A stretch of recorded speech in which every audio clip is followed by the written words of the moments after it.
Back दोस्तों, हम लोग बात कर रहे हैं human resource management MBA second semester unit 4 पर हम लोग आ चुके हैं। लास्ट वीडियो लेक्चर के अंदर हम लोगों ने कंपनसेशन क्या होता है, कंपनसेशन की डेफिनेशन और उसका पर्पस, इंपॉर्टेंस, इसके साथ ही साथ में उसके फैक्टर्स कौन से अफेक्ट करते हैं और उसके बेनिफिट्स वगैरह, स्ट्रक्चर के जो भी कंपोनेंट्स होते हैं, इन सभी चीज़ों को हम लोगों ने ऑलरेडी डिस्कस किया था। आज के इस वीडियो में हम लोग दोस्तों कंपनसेशन मैनेजमेंट को डिस्कस करेंगे। ठीक है, लास्ट वीडियो में हम लोगों ने क्या डिस्कस किया था, कंपनसेशन के बारे में, कंपनसेशन एक्चुअल में क्या होता है, ठीक है, एम्प्लॉय कंपनसेशन क्या होता है। और आज के इस वीडियो में हम लोग कंपनसेशन मैनेजमेंट को डिस्कस करेंगे। ठीक है, कंपनसेशन का मैनेजमेंट किस तरीके से किया जाए। ठीक है, तो कंपनसेशन में हम लोगों ने क्या देखा था कि compensation is all about the sum total of, ठीक है, जितना भी हम एम्प्लॉय को पे कर रहे हैं, द सम ऑफ मनी, ठीक है, जितना भी हम एम्प्लॉय को पे कर रहे हैं, वो चाहे मॉनेटरी बेनिफिट्स हों, चाहे वो नॉन मॉनेटरी बेनिफिट्स हों, चाहे वो हम किसी भी तरीके से हम एम्प्लॉय को पे करते हैं ना अपने, कि हम उससे काम लेते हैं तो हम उसको पे करते हैं, उसके बदले में पैसे पे करते हैं, सैलरी वेजेस हो गया, इंसेंटिव्स देते हैं, बोनस देते हैं, ठीक है, और क्या देते हैं, छुट्टियाँ देते हैं, उसको लीव देते हैं, उसके लिए ट्रेनिंग प्रोवाइड करते हैं। सभी चीज़ों में कॉस्ट लग रही है ना। तो यहाँ पर क्या है कि एम्प्लॉय की जितनी भी कॉस्ट आ रही, जितनी भी सारी चीज़ों की कॉस्ट आ रही, ठीक है, तो उस सभी कॉस्ट का क्या करना, सम करना, यानी उस सभी पूरी टोटल सम करना जिसको हम पे करते हैं। An employer pays to an employee, जो कि एक एम्प्लॉयर एक एम्प्लॉय को पे करता है उसके काम करने के बदले में, ठीक है, उसी को क्या बोलते हैं, कंपनसेशन बोलते हैं। अब इस वीडियो में हम लोग डिस्कस करेंगे कंपनसेशन मैनेजमेंट के बारे में। तो कंपनसेशन मैनेजमेंट, अब ये मैनेजमेंट किस तरीके से किया जाए, तो यहाँ पर क्या लिखा गया है, कंपनसेशन मैनेजमेंट, इसको हम लोग कंपनसेशन एडमिनिस्ट्रेशन भी बोलते हैं, इज अ स्ट्रैटेजी और systematic approach to managing and organisation compensation. देखो, कंपनसेशन में ऐसा नहीं होना चाहिए कि अगर कोई एम्प्लॉय अच्छा है, वो अच्छे से परफॉर्म कर रहा है, वो सारी अपनी ईमानदारी के साथ में काम कर रहा है, वो सही तरीके से अपने पूरे टारगेट्स को अचीव कर लेता है, फिर भी उसको सही तरीके से बेनिफिट नहीं दिया जा रहा है,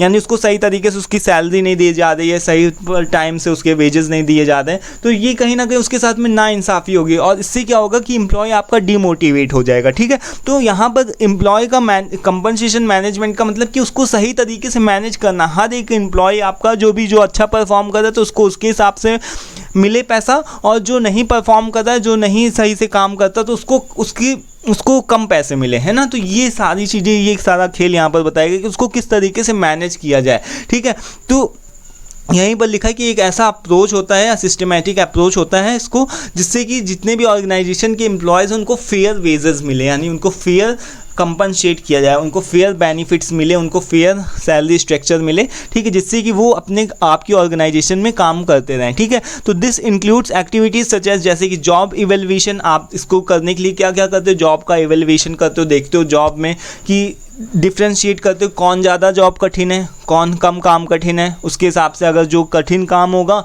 तो उसमें जो पर्टिकुलर आदमी काम कर रहा होगा तो उसको आप ज़्यादा पैसे चार्ज करोगे। ठीक है, आईटी सेक्टर के लोगों को देखो, वो लोग कितना ज़्यादा, मतलब एक दिमाग का काम होता है और बहुत ही मतलब दिमागी काम होता है, तो वो लोग उन लोगों को उस हिसाब से पे भी किया जाता है ना।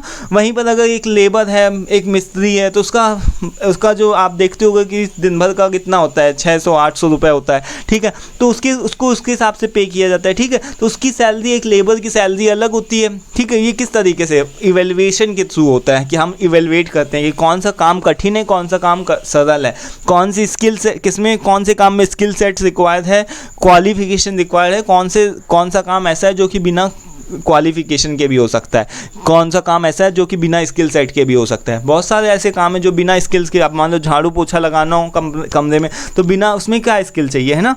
तो बट आईटी सेक्टर में काम करना हो तो उसके लिए स्किल्स चाहिए। ठीक है, तो सैलरी, उसकी सैलरी स्ट्रक्चर करना, परफॉर्मेंस के बेस पे करना, इन सभी चीज़ों के ऊपर हम बात करते हैं।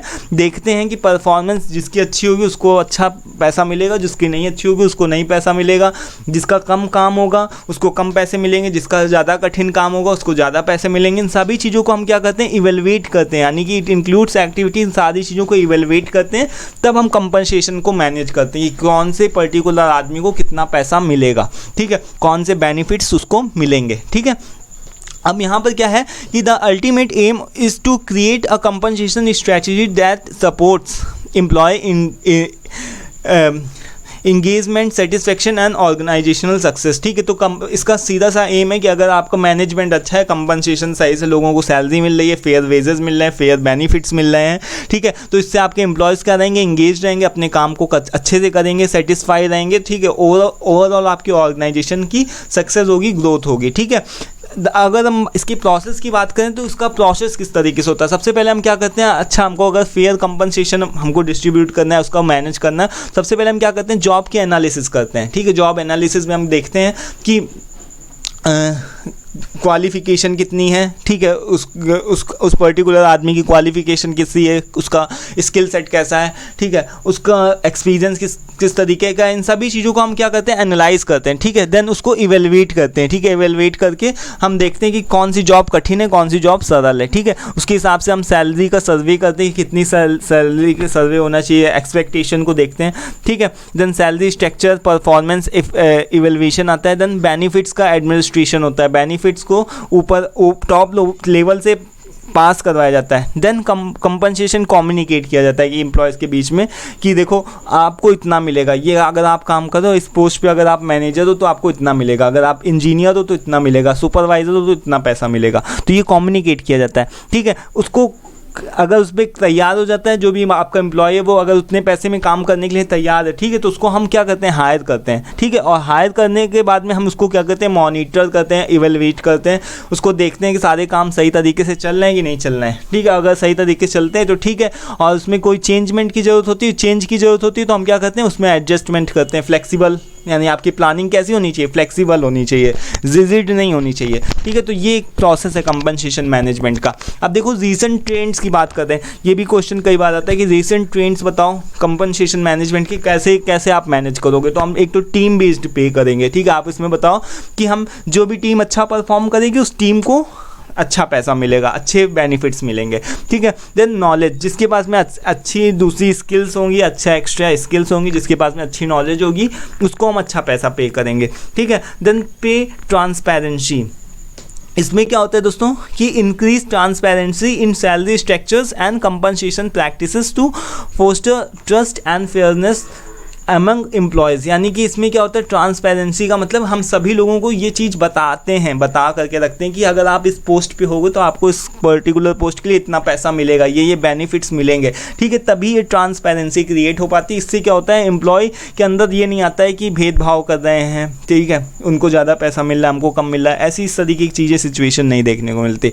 देन यहाँ पर फ्लेक्सिबल कंपनसेशन का मतलब क्या है कि फ्लेक्सिबल कंपनसेशन, अगर मान लो कि कोई ने अच्छा परफॉर्म किया, ठीक है, और उसकी डिमांड है कि हमको अच्छा पैकेज मिले, तो उसको हम उस तरीके का पैकेज देना ही पड़ेगा। ठीक है, अगर नहीं दोगे तो वो कंपनी छोड़कर आपकी भाग जाएगा। तो यहाँ पर क्या है कि ऑफरिंग फ्लेक्सिबल कंपनसेशन ऑप्शंस, जैसे कि कस्टमाइजेशन बेनिफिट्स पैकेट्स, ठीक है, स्टॉक ऑप्शंस, यहाँ पर परफॉर्मेंस बेस्ड बोनस, ठीक है, बोनस प्रोवाइड करो, इंसेंटिव प्रोवाइड करो, घूमने फिरने के लिए भेजो, लीव्स पे भेजो, छुट्टियाँ, ऐसी पे वाली छुट्टियाँ दो जिसमें छुट्टियाँ भी हो जाए एम्प्लॉय की और पैसा भी मत काटो। ठीक है, तो ये सारी चीज़ें कहीं ना कहीं मैटर करती हैं। ठीक है, कि आपका एम्प्लॉय सेटिस्फाइड है, और अगर वो सेटिस्फाइड रहेगा तो आपका कस्टमर ऑटोमेटिक सेटिस्फाइड रहेगा। ठीक है, तो ये चार यहाँ पर बताए गए हैं, रिसेंट ट्रेंड्स बताए गए हैं, किस तरीके से आप कंपनसेशन को मैनेजमेंट करोगे।